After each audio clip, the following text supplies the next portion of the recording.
Okay, tonight's talk is called The Descent of Man.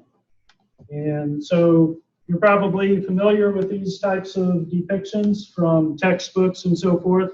They'll show apes gradually straightening up, picking up a stick, learning to make tools, getting a snappy haircut, and then putting on clothes. Well, we're going to take a look at whether that depiction is actually accurate. So Charles Darwin, his most famous book was The Origin of Species in 1859. And in that book, he kind of glossed over the idea of where he thought men came from. And probably he was a little, didn't think the people were quite ready. They were a little too biblical. But 12 years later, they had been primed. And he published The Descent of Man. And so you can see from the subtitle here, his idea was that evolution was happening through how animals pick their mates. So, for example, if apes decided they liked partners that were less furry, then the population will become less furry on average. Well, okay, that might work a little bit, but that only gets you so far. It doesn't explain where new designs came from and where all that genetic information could possibly come from. Whenever we're starting looking at any topic, we should go see what the Bible has to say about it first. And we see in Genesis 1 that God created man in his image. And that idea of God creating man in his image, that was understood for centuries by Jews and Christians. But in Darwin's mind, man was created in the image of apes. And so here's a famous statue. You see a chimp sitting on a pile of books, and the only book that's labeled is just labeled Darwin. And then the book he has his feet on is the Bible. And it's open to Genesis 3:5 in Latin. It says, "And you will be like God." Now the page is torn there. You don't get to see how you'll be like God, knowing good from evil. And so Satan is tempting Eve here. That statue was made by a man named Hugo Reinhold. He was a Jew born in Germany, and he moved to America to make his fortune, brought his wife over. Tragically, she died just about a year later. He became disheartened, went back to Germany and started studying philosophy. Now, the German philosophy departments were even in worse shape than American ones today, so you can imagine the ideas he got. He made that statue, and that was Vladimir Lenin's only piece of artwork in his office. He was fascinated with this idea, the connection of apes and men. And Lenin went on to slaughter millions of Russians. He earned the nickname Rivers of Blood. And you look at all these communists and leaders and Hitler, they all had this common theme that they were fascinated by Charles Darwin's theory and that relationship of apes and men. But back to this textbook image. So you look at that, it's an image that's pretty convincing. The Nazis really understood and that idea of how powerful images are. And marketing folks understand that too. But it's important to remember that's a cartoon or maybe a sketch, but it's just from imagination. So an artist is paid to produce something that someone tells them to make. So let's see what's actually dug up from the ground. So here's one early example, Java Man. Eugene Dubois discovered Java Man. So he was fascinated with Darwin's theory, and he decided that he was he was destined to discover an ape-man. And of course, so he did. They found a thigh bone that looked just like a man's thigh bone, and a skull cap that looked very much like an orangutan. And he insisted those were from the same individual. There were also 3 teeth that the tooth expert identified 2 as orangutan teeth and 1 as human. Well, evolutionists today are, there's a lot of controversy today about Java man. It's certainly not convincing as a ape-man example. Built-down man was discovered in 1912 by Charles Dawson. And this took the world by storm. There were headlines and made it into all the textbooks. People did their PhD theses and so forth. Well, 41 years later, it finally got exposed as a fraud. Now, it should have never gotten to that point because there were experts early on that said, you know, this doesn't look legit.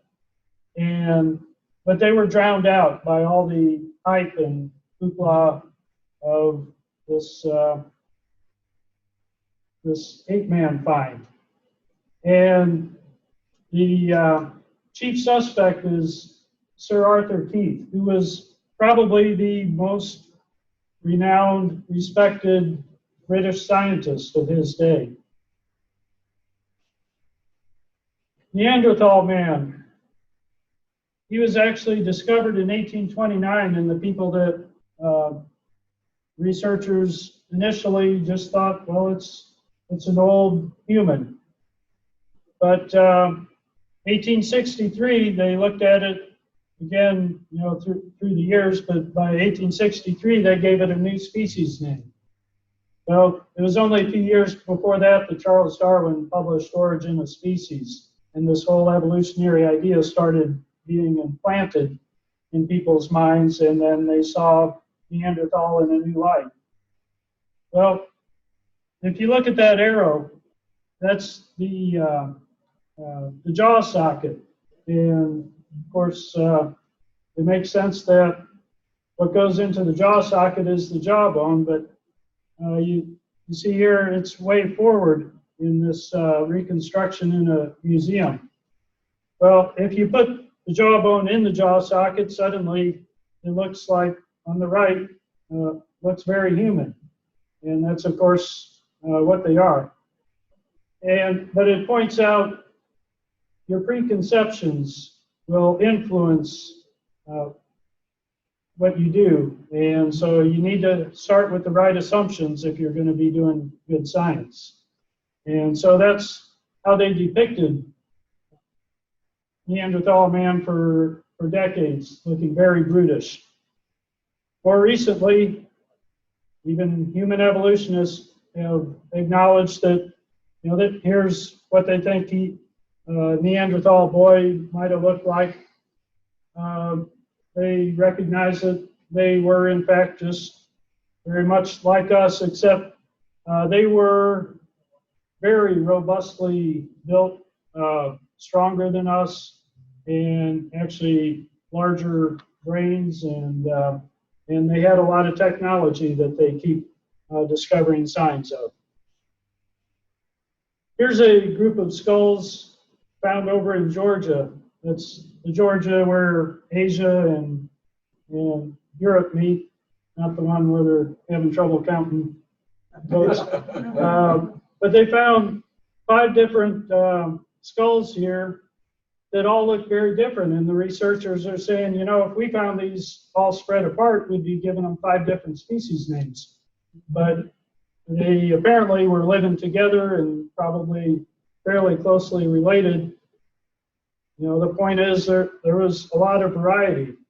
Now, if there was more variety back at that time, shortly after the flood, that would kind of fit. But it doesn't fit with the evolution story. So, anybody know who the name of the most famous ape person Lucy. Yes, and there she is. That's the wrong one too. Here we go. Here's the one, a reconstruction that was in the St. Louis Zoo. Australopithecus afarensis. Afarensis, it's southern ape from Africa. You look at those feet, they look perfectly human, don't they? The urge to shave had not evolved yet. Then the hands are very human. And you can see her thoughtful gaze. I'm thinking she's wondering, how am I going to get those bananas out of the tree with these human hands and feet? But let's look at what they actually dug out of the ground. And we'll zoom in on the most complete hand from that bone chip. Does that look more ape-like or human-like? Looks more ghost-like. Oh, yeah. And the most complete foot, that's pretty tough to go from, too. Now, they have found some other Australopithecines since then, and they have found hand and foot bones, and they always look like ape hand and foot bones with curved finger bones, and the design of the ape foot is very different from the human foot. But they still do reconstructions often that make it look human because they found human-looking footprints in that same rock layer. And so they convinced themselves that somehow some of them may have had human-looking feet, but it's not the most reasonable explanation. Here's a chart from some top human evolutionists, Wood and Collard, and you see in here half a dozen different examples of our alleged ancestors, and they have all these half a dozen different characteristics here. And the A is ape-like, H is human-like, and I is intermediate, and the question mark, they don't have enough to go from. Well, if you look above the line, there's nothing but ape. And below the line, there's nothing but human, other than in the brain size category. So we'll take a look there. So these researchers go on to say there's a clear separation between the human and the ape-like examples. And then about brain size, they say, you know, it's of questionable significance whenever they do studies. How big your head is not really related to how smart. Wait a minute, is that the first time that's been said? That the brain size is not related to your intelligence? Well, there's been a number of studies about that. Well, wasn't that Hitler's accusation? You had a bigger head, you had a bigger brain? Well, yeah, for many decades, evolutionists were convinced that, yes, that was very, yeah, it had to be true. But when you actually do more scientific studies, they haven't found that Well, it correlation. makes sense if you think so. Right. Because you- Well, it's a reasonable guess. If you're going to guess something, you would guess bigger head, bigger brain, smarter. Sometimes some of these big guys are dumb guys, like wrestlers. I don't know what I mean. I'm not a fan of wrestling. So here's one researcher, an evolutionist that she's a science reporter, and she went in through the literature and kept finding this surprising thing that they were saying, or looking at these examples, the size of the brain has been decreasing when you look at Neanderthals and some other examples. And she was shocked at that. She went to some human evolutionists, and they all told her, oh yeah, we know that. But why, they don't publicize it. It doesn't make it into the headlines. And there's a big range of cranial capacity within apes and within humans. And yeah, humans are bigger, but when you think you have an ape-man, that's one thing your preconceptions are going to make you, they usually find it's in bits and pieces, and you have to reconstruct it. And there's a lot of flexibility on how you reconstruct it. You have to use your imagination, and your preconceptions are going to influence how you put that back together. And so they're going to tend to make them smaller if they're human, or the ape's bigger, and so you see a lot of that going on in the research. So Richard Leakey, a famous evolutionist, quotes another famous human evolutionist, David Pilbeam, who said, if you brought in a smart scientist from another discipline and showed them the meager evidence we got, you'd surely say, forget it, there's not enough to go on. So it's very different from the more hard sciences where you actually mix some chemicals and it either reacts or it doesn't. Lord Solly Zuckerman, he developed British bombing plans in World War II, but he is also noted for his expertise in human evolutionists. He said the students of fossil primates have not been distinguished for caution when working within the logical constraints of their subject. I kind of like that British understatement. He said the record's so astonishing that it's legitimate to ask whether much science is yet to be found in this field at all. So why? It's because so much glamour still attaches to the theme of the missing link, man's relationship with the animal world. So it's that the fame and fortune of finding an ape-man, it's leading to bad science.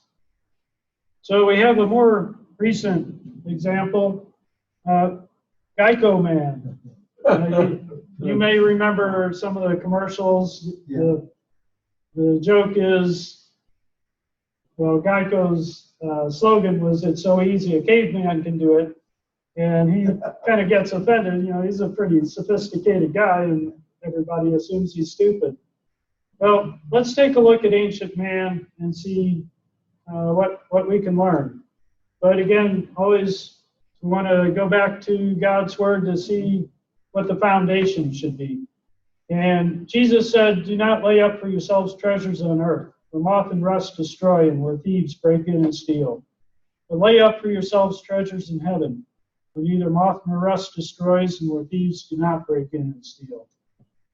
And, the things of this world, my truck's rusting, and, all our possessions, they're just going to decay, and they won't be here much longer than we are, and a lot of them won't even be here as long as we are. One thing that does last thousands of years is precious metals, gold and silver, but that's where the thieves come in. You look in the Bible, they're always busting into one city, taking all the gold and taking it away. Another thing that lasts thousands of years, though, is big rocks. Here's an obelisk that they cut. It's 1,200 tons. And it developed a crack, so they abandoned it in the ground in Egypt. The biggest crane in the world today can just barely would be able to lift that thing. And obviously they had a plan for lifting it before it cracked. They put a lot of others in place. The Great Pyramid of Giza, it's an amazing structure, huge rocks, and they were cut with great accuracy. The image of just throwing lots of slaves at it and, getting it done that way. There's a lot of engineering that went into this thing. And there's a lot of technology that had to be involved. The Great Ziggurat of Ur, that's actually from the time of Abraham and from his hometown. So he may have been involved in it. It was completed by King Shulgi that pronounced himself God. That's been going on for thousands of years. Leaders in the world, they pronounce themselves God. That's always a bad move. That was sacked by the Elamites, so a lot of it's destroyed. There's dozens of these things over in the Middle East. Here's one that was built then by the Elamites, that was sacked by the Assyrians. And that king's mentioned in the Bible. Over on the other side of the world, Teotihuacan near Mexico City. Here's the Pyramid of the Moon, and this the Aztecs were famous there. They're not even sure it was from before the Aztecs. They just moved in. They were not sure who built it. And here's some more of that complex that's still there. Over in Greece, there's a pyramid that nobody really knows who built it and why. There's a number of theories. There's pyramids all over the world. And one common element, the size and the quality of them decrease over time. Now, in the evolutionary view, we should be getting better and doing better and better. Well, it doesn't make sense to them. But it does make sense in the biblical view that shortly after the flood, they built the Tower of Babel, and then God scattered them, but they still had knowledge and technology and took it all over the rest of the world and started building their own structures. Here's the Pyramid of Djoser, and it was designed by a man named Imhotep. And here's some more of that complex. It's still in pretty good shape for being thousands of years old. There's some columns. The roof is reconstructed. They have a stela there, an inscription on stone that talks about a pharaoh who was worried because Egypt was in the middle of a drought for 7 years. And he gets some help from his second in command, Imhotep, which that sounds a little bit familiar, doesn't it? So he had a lot of titles. He's said to be history's first engineer, architect, and physician. And some have noted a lot of similarities to Joseph from the Bible.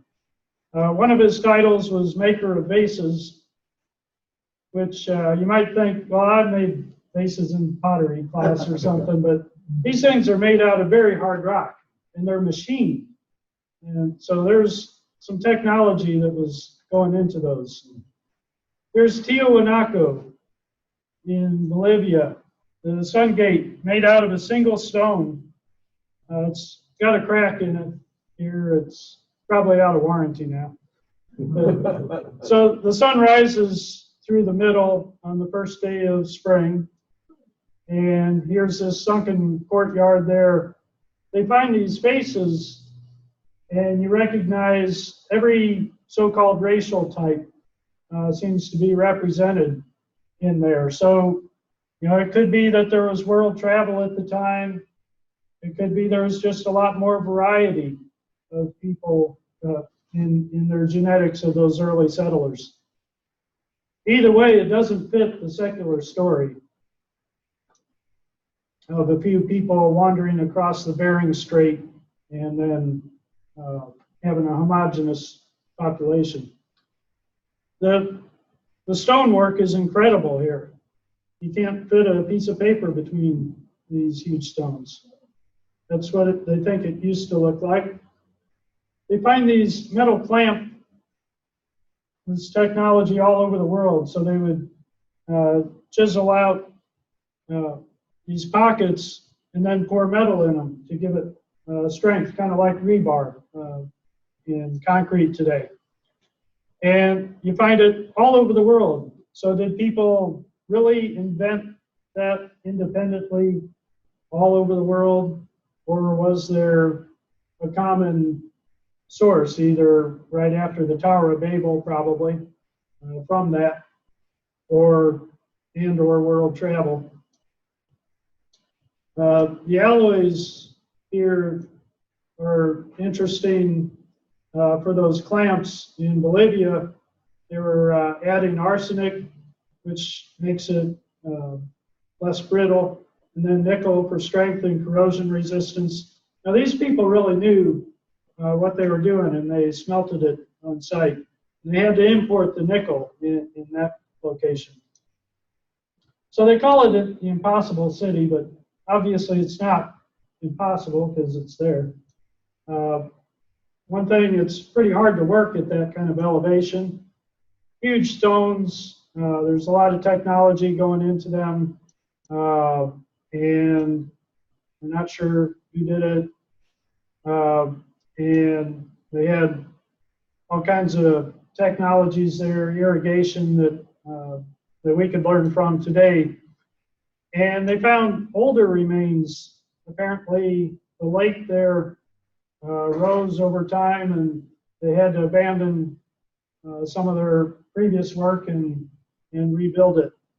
And we find that around the world, there's cities that are underwater along our coastlines that thousands of years ago people had to apparently abandon. That's probably during the Ice Age. The oceans were lower, and people didn't know that they were going to be coming up. Here up nearby Peru, they've got more examples. So how do leading experts, you'll see on TV, a lot of times these experts will try to explain how they got all this technology. They always seem to go to aliens. And, it's not that they found any kind of evidence like the spaceship wreckage.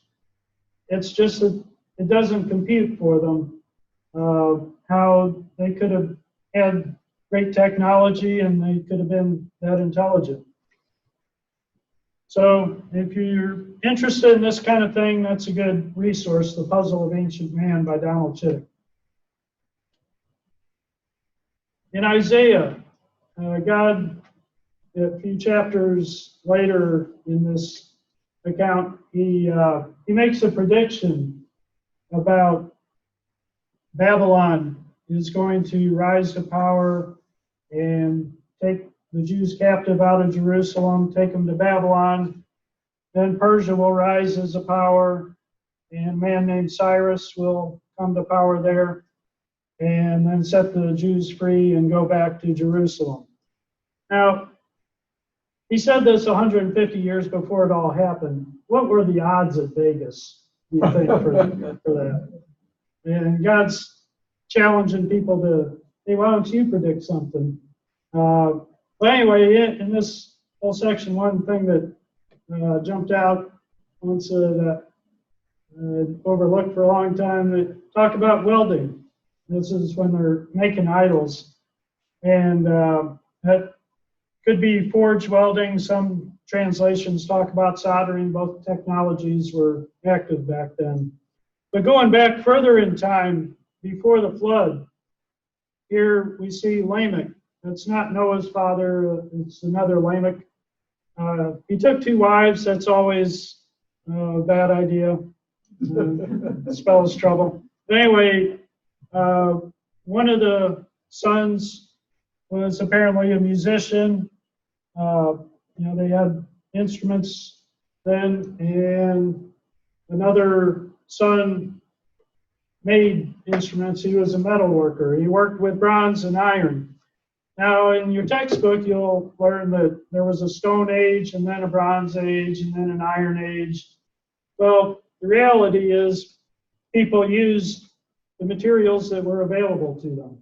And you see here just a few generations into humanity, we had metal working of bronze and iron. Okay, we'll take a look at some maps here. Here's one shortly after Columbus sailed, and you see Antarctica on the map here. Actually, there's quite a number of ancient maps from around that time that depicted Antarctica. Now, in 1606, Willem Janszoon sailed and discovered Australia. You'll see, you say Terra Australia, which is southern land. And anyway, what Janszoon, he made this discovery of Australia, which was huge news to a lot of the world. The million people that lived in Australia probably weren't all that impressed by it. But they eventually decided, that must be what those ancient map makers were talking about. And so then they named it Australia. And this thing on the bottom, Antarctica, became mythology. People thought it didn't really exist. Finally, it wasn't until 1820 that a Russian sailed and rediscovered it. But anyway, obviously, somebody had been sailing around there for these maps to be made long before Columbus. It was, forgotten who it was that sailed back then, but these map makers copied old maps from centuries before. The preacher in Ecclesiastes says there's nothing new under the sun. Things that discoveries we make and so forth, it's been done before, and the things we do, it's going to be forgotten after we're gone. So we need to keep our eyes on eternal things. We'll take a look at some family trees. You might know these two guys. Harry and what's his name? Yeah, William. Yeah, I'm not sure if Harry's a prince anymore, right? But their father, Charles, his mother, Elizabeth, and then her father, King George VI. And George, he was a good and godly man.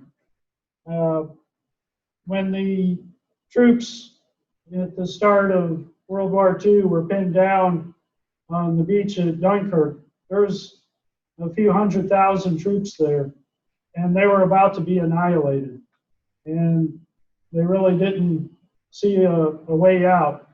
But King George, he decided to call for a national day of prayer, and he took his young Prime Minister, Winston Churchill, who wasn't particularly religious, but they got down on the floor on Westminster Abbey and prayed for deliverance and repented for the nation. And then got up and made a plan and started executing it. Well, meanwhile, over in Germany, while the tanks were rolling to annihilate all those troops, Hitler just inexplicably ordered them to stop. Mm-hmm. And then he called on his Luftwaffe, the Air Force, to wipe them out. But this huge storm just appeared and grounded most of the planes. The few that got through, the eyewitnesses say, they were dropping bombs and shooting, and in a lot of cases, nothing was touching the people. One guy was face down in the sand, and bullets went all around him. After a couple minutes, he realized he was still alive, so he got up and looked, and it sounds like something out of a Bugs Bunny cartoon, just traced around his body. The headlines at the time, they recognized that this was a miracle, and they credited God. But within a couple generations, England has become almost completely secular. They've forgotten them. And we seem to be not that far behind as a nation. Hopefully, we'll turn that around. So going back before George, Queen Victoria, King George III from Revolutionary War fame, King James Bible fame, he authorized it. Robert the Bruce, you may know him from the Mel Gibson Braveheart movie. that name just kind of cracked me up. Ethelred the Unready. It probably wasn't a very good administration. Alfred the Great was, though. He's the only British king called the Great. And so the Britons were almost wiped out by the Vikings, and somehow he defeated them. And then instead of wiping them out, though, he converted them. He brought them to Christ. They went home and Christianized much of Norway. And he established an education system and the legal system, all based on biblical principles. Going back before that time, here's a couple highly respected ancient British historians. We go back, we see King Arthur and his father Uther Pendragon. They were real people, you know, a lot of legend built up around them, I'm sure. Going back, we see Constantine, the Roman emperor, tied in there, and the man that we know as Old King Cole. Going back in time, back. Another name that just kind of cracked me up, Ingenious.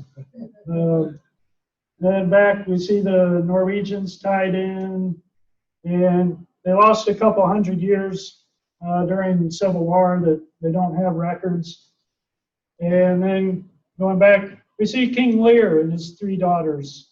Now, that's a Shakespeare play, and I'm sure they made up a lot of detail, but the basic story was rooted in history. And keep going back, and here's Brutus in the 12th century BC. That's who the British Isles are named after. And so he's descended from Trojan royalty, actually. But this was the century after they were defeated. His mother died in childbirth. His father, he killed in a hunting accident. And so he had a tragic childhood, but then he went over to Greece and met up with some Trojans there who were enslaved in Greece. And they overthrew their captors and sailed off and started conquering some people and then wound up in the British Isles. Well, we keep going back through the generations, and you see some of the peoples that you're familiar with, some of these names, and keep going back, and there's more people there, and keep going back, and finally we come to the end, Japheth and Noah, or the beginning, depending which way you're going. And then you recognize a lot of these names from the Table of Nations. Now here's a half a dozen other genealogies. And you'll see at the top, half of them have Noah. And most of them have various spellings of Shaph, which apparently is a variation of Japheth. And these are all from independent accounts, different people groups. A lot of them are at war with each other. You see names are missing spottily and different spellings and so forth, but obviously they're all rooted in some kind of reality. If they were conspired, as some think, they would have all been identical. But this has marks of authenticity. And again, it starts out at Noah. Here on the other side of the world is the Miaotso people.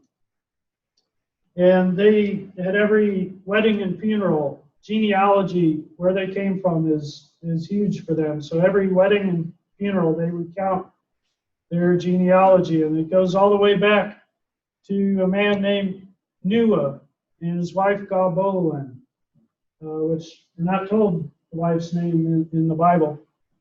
But there were 3 sons, Lohan, Loshen, and Japhu. And they say they're descended from Japhu. And it goes on back to a man named Seta, and then the first man whose name translates as dirt, which Adam being created from the dust of the ground, that certainly fits. And if you're interested in this, Bill Cooper's After the Flood is a good account. So they have this whole account, this history that they recite. They talk about God creating the heavens and the earth, and creating a man from the dirt, and then creating a woman from the man. Interestingly, they talk about Adam as if he's the first scientist. Well, I guess he's the first of pretty much everything. But, it's the same mentality that our great scientists of the past that founded the sciences, Newton and Galileo and Kepler and so forth, they all honored God through their pursuit of science. Then we see all these generations and Noah. You talk about the world turning wicked, and then God decided to destroy the world. He poured 40 days in sheets and torrents, 55 days of mist and drizzle. Well, that's kind of a new detail that isn't exactly in the Bible, but it talks about his huge boat, animals, male and female with him, and at the end liberated a dove and sacrificed cattle afterward. There's a whole lot of tie into Scripture, but there's lots of little differences. Again, that's marks of authenticity. But then they talk about building the people afterward, building a big tower.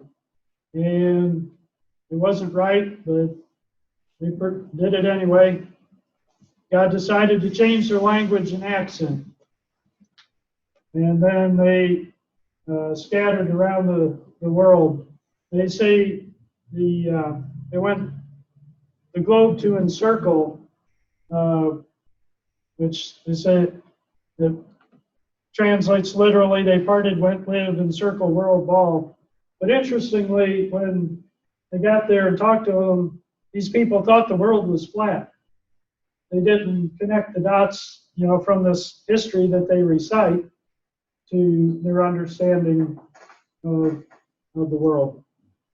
So this is their narrative, and they had no knowledge of Scripture, correct? That's right. The people that got there were missionaries, but yes, this all preceded them. And so there's no known knowledge of the Bible. Of course, it fits if everybody is descended from Noah and his family, and it makes sense that there'll be a few for their history. And most of us don't know who our great-great-grandparents are. We just don't care and forget about it. But there are some people that hang on to that. And over in China, they have the Temple of Heaven. So they had this border sacrifice there. This was made in the 1400s, and they had this annual sacrifice to Zhandai, which sounds a lot like El Shaddai. The Chinese characters for him, he's known as the Emperor above, and they ruled their kings. They had the understanding that they had a mandate from heaven. And Confucius talks about this first ruler. It's maybe 150 years after the flood. And so some think that actually was Noah. And he took his grandson's sign to China. But he implemented the sacrifice, and it's an annual event that went all the way through 1911. There was a revolution in 1911 and that did away with it. There's some dragons on site there. Now, the Chinese are convinced the dragons were real, and that fits the biblical narrative too, if they are in fact dinosaurs. So the Chinese language has some interesting things. All these symbols are made up of various little symbols. So like the boat is made up of these radicals for a vessel, the number 8, and people. Well, that's how many people were on Noah's Ark, so that seems quite a coincidence. The word to create, the symbol is speak, dust or mud, life, and walk, which sounds like the creation of man. Garden is dust, breath, 2 persons in an enclosure. That sounds like the original garden. Forbidden or to warn is 2 trees and God. And if you want to know more, here's a book, God's Promise to the Chinese. There's lots of other examples that show the gospel in the Chinese language. There's flood legends from hundreds of cultures. These green squares are just different features that common elements to the biblical account. And this is just Shem, Ham, and Japheth. It's Noah's grandsons where they settled. So an explanation of ancient man that fits the Bible and the evidence. Man was made genetically ideal, very good. We lived 900 years before the flood, and lifespans were gradually decreasing after. Mutations were building up in our genes. That's what the genetic evidence shows. But that's the opposite of what you would think from evolutionary theory, because we're supposed to be getting better and better. In fact, some folks are predicting that in 10,000 years, humans won't be able to reproduce anymore because the genetic mutations will just be too great. So, how does evolution work if things go extinct like that? So man's been in decline since the fall.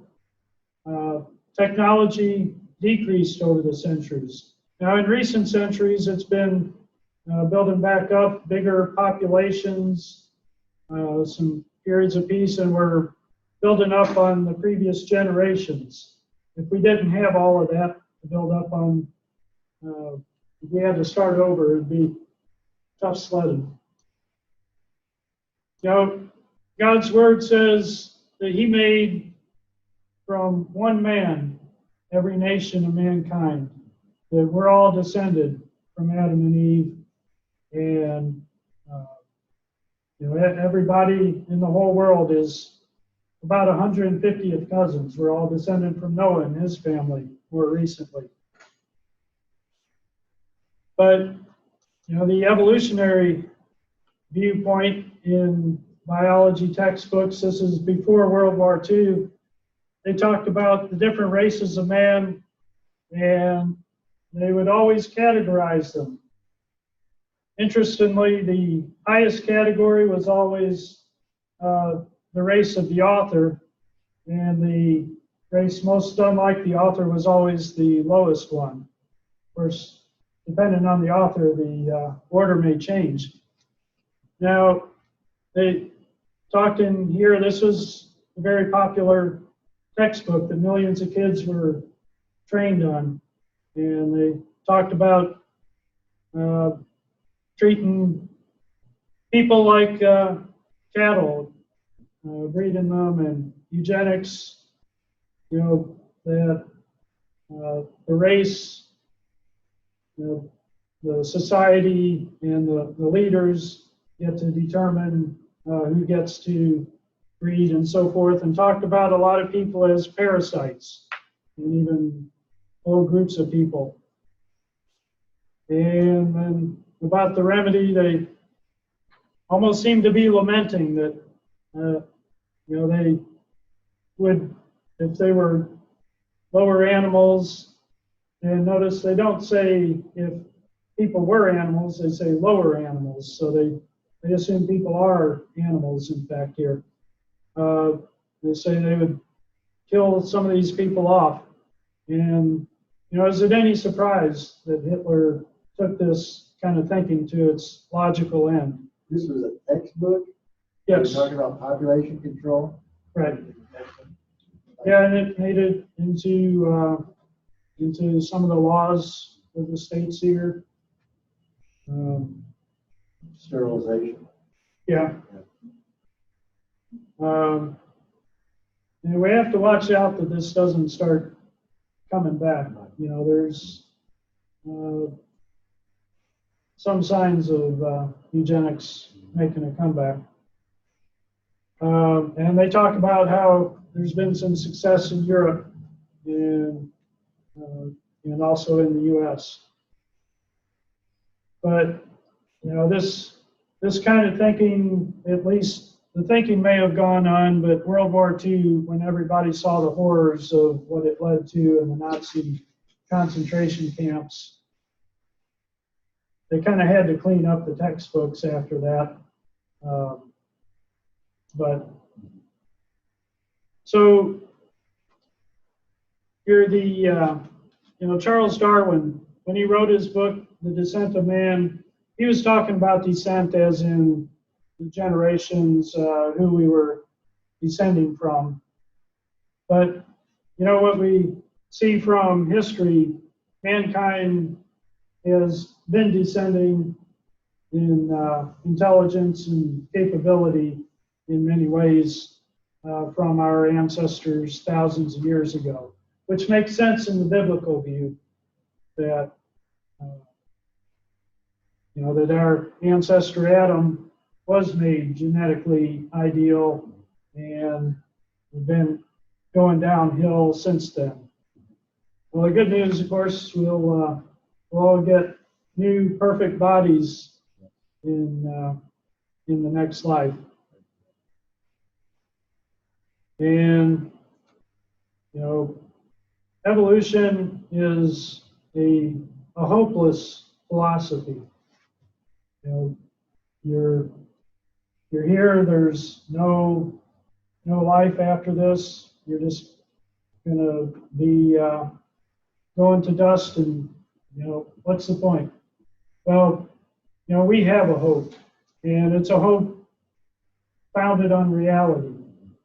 And Jesus came to die for us, and so he solved our problem of being in rebellion against God, and take us if we'll have him, give us eternal life.